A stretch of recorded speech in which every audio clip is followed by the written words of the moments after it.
I was at-risk youth, but I was like the extreme, dangerous kind of youth. And so I ended up going to the penitentiary at the age of 16, where I did a total of 11 years. And so while in the penitentiary, I was the second time I went to God. The first time I went to God, I was like, God, please don't let these people find me guilty, right?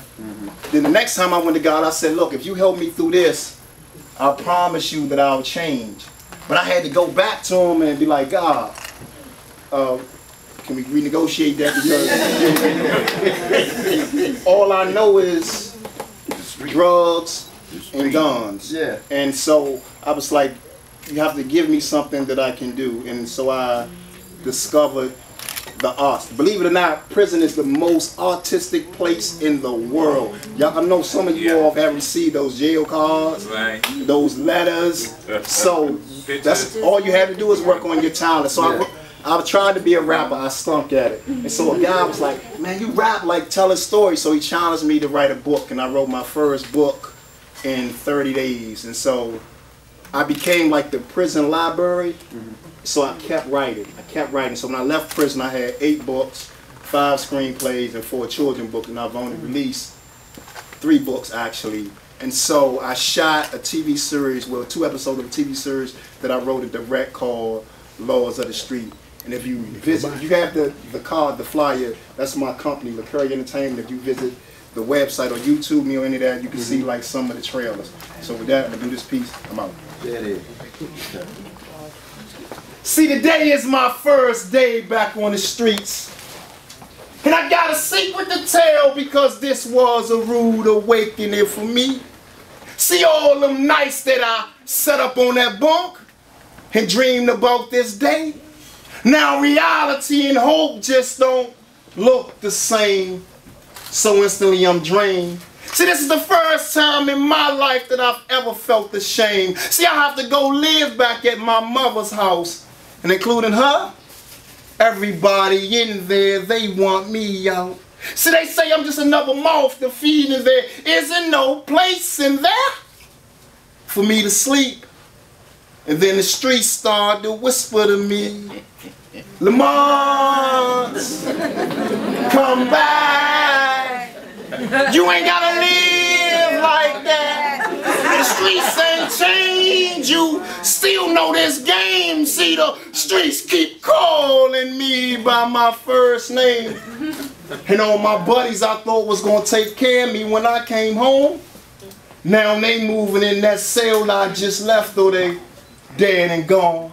So I'm out here alone trying to fend for myself. And every time I look in some directions, they lower their head and their eyes. So from them, I can't get no help. And then the streets start to whisper to me, Lamont, come back.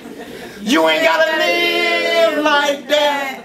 The streets ain't changed. You still know this game. See, the streets keep calling me by my last name.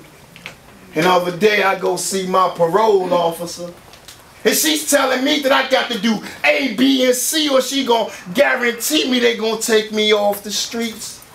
And all I wanna do is say, miss, just help me.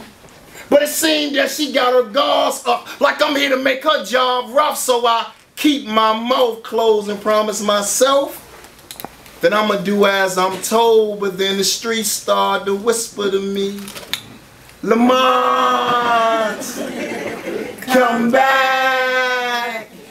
You ain't gotta live like that. The streets ain't changed. You still know this game. See, the streets keep calling me by my first name. And the other day I was going into my mother's building, and these 14 to 22-year-old children asking me who I'm going to see. And so I had one of those flashbacks of snatching that thing from my waistline and putting something on his mind, but I was glad I was able to decline. And I just said, I'm going to see my peeps. And his bottom lip dropped, and he nodded his head like he was giving permission to me. And then the streets started to scream at me, Lamont, come back. You definitely ain't gotta live like that. The streets ain't changed. Still know this game. See, the streets keep calling me by my first name. And just last night, I was sitting on the edge of the bed trying to hold my brain inside my head. But see, I'm starting to get weak. So the streets starting to get more visible to me. And then I remember this plan that I created when I was in jail, that I told myself, if I follow it from A to Z, it's going to better my chances when I get free.